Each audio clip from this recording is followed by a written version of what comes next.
Hello and welcome to our weekly commodity market outlook with me नील मणि सेन। सबसे पहले आप सभी को श्री गणेश उत्सव की हार्दिक शुभकामनाएं। और यदि मार्केट की बात करें तो पिछला हफ्ता कमोडिटी मार्केट के लिए बिल्कुल अच्छा नहीं रहा।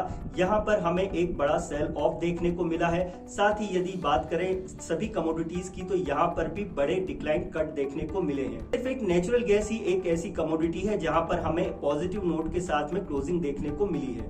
मार्केट में इतनी बड़ी गिरावट के पीछे का रीजन क्या रहा, तो कोई एक स्पेसिफिक रीजन नहीं है, पर पिछले हफ्ते ग्लोबली कई इकोनॉमिक नंबर्स आए हैं जो कि कहीं ना कहीं वीकर साइड पर थे। साथ ही बात करें यदि चाइना की, यूरोजोन की, तो वहां पर पहले से ही स्लो डाउन की स्थिति चल रही है, पर अब बातें कुछ ऐसी आ रही हैं कि यहां पर यूएस में भी एक स्लो डाउन की शुरुआत हो सकती है।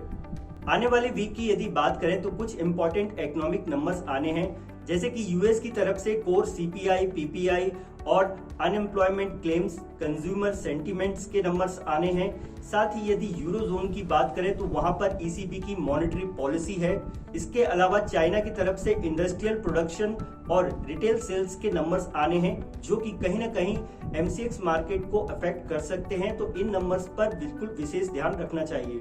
टेक्निकली अगर बात करें तो अभी यहाँ पर प्रीशियस मेटल्स के लिए स्पेशली बहुत ज्यादा गिरावट के संकेत तो नहीं है, पर फिर भी सेल ऑन राइज के अप्रोच के साथ में ही काम करना चाहिए।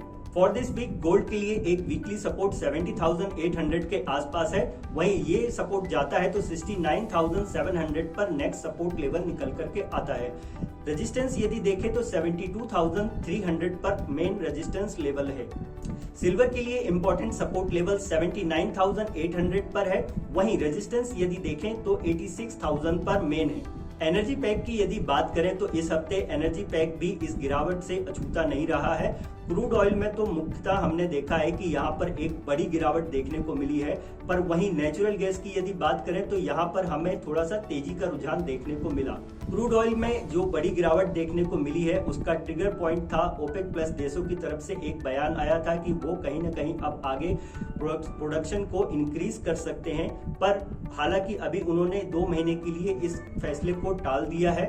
और दूसरा कंसर्न अभी डिमांड का बन करके आ रहा है, जो कि जिस तरीके से चाइना, यूरो और यूएस की इकोनॉमी अभी परफॉर्म कर रही है, उससे कहीं ना कहीं डिमांड का कंसर्न भी बना हुआ है। आगे आने वाले वीक में भी हमें क्रूड ऑयल में और गिरावट देखने को मिल सकती है, इसलिए यहाँ पर टेक्निकली सेल ऑन राइज के अप्रोच के साथ में ही काम करना चाहिए। वहीं नेचुरल गैस की यदि बात करें तो ये अभी इंपॉर्टेंट रेजिस्टेंस जोन के आसपास है, पर ये रेजिस्टेंस यदि निकलते हैं तो यहाँ पर हमें और तेजी देखने को मिल सकती है।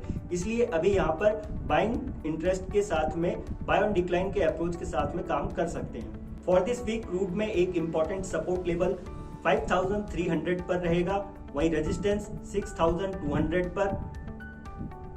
नेचुरल गैस में इंपॉर्टेंट सपोर्ट 175 पर, वहीं रेजिस्टेंस 205 पर अभी बना हुआ है। पिछला हफ्ता बेस मेटल्स के लिए तो और भी खराब रहा, जहां पर हमें यहाँ पर बड़े कट देखने को मिले हैं और सभी अक्रॉस बेस मेटल्स में हमें गिरावट का ही रुझान देखने को मिला है और ये वीकली लोज के आसपास क्लोज होते हुए नजर आए हैं। इसलिए यहाँ पर आने वाले हफ्ते में भी कमजोरी का ही रुझान बना रह सकता है। रीजन वही है जिसकी हमने अभी बात की है, पर आने वाले वीक में कहीं ना कहीं इंपॉर्टेंट सपोर्ट लेवल के आसपास से हमें थोड़ा बाउंस बैक भी देखने को मिल सकता है। इसलिए किसी भी उछाल में एक सेलिंग की अपॉर्चुनिटी ही यहाँ पर देखी जा सकती है।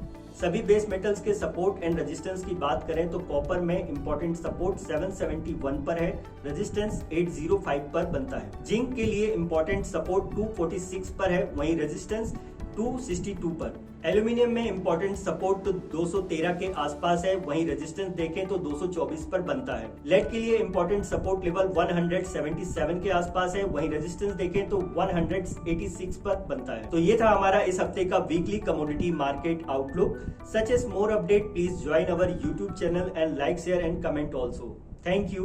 The content provided in the video is for informational and educational purposes only. It does not constitute or imply a recommendation to engage in any securities transactions or investment strategies. We do not provide personalized advice or determine suitability for individuals' financial needs. Please conduct your own analysis and consider your personal circumstances before making any investment decisions.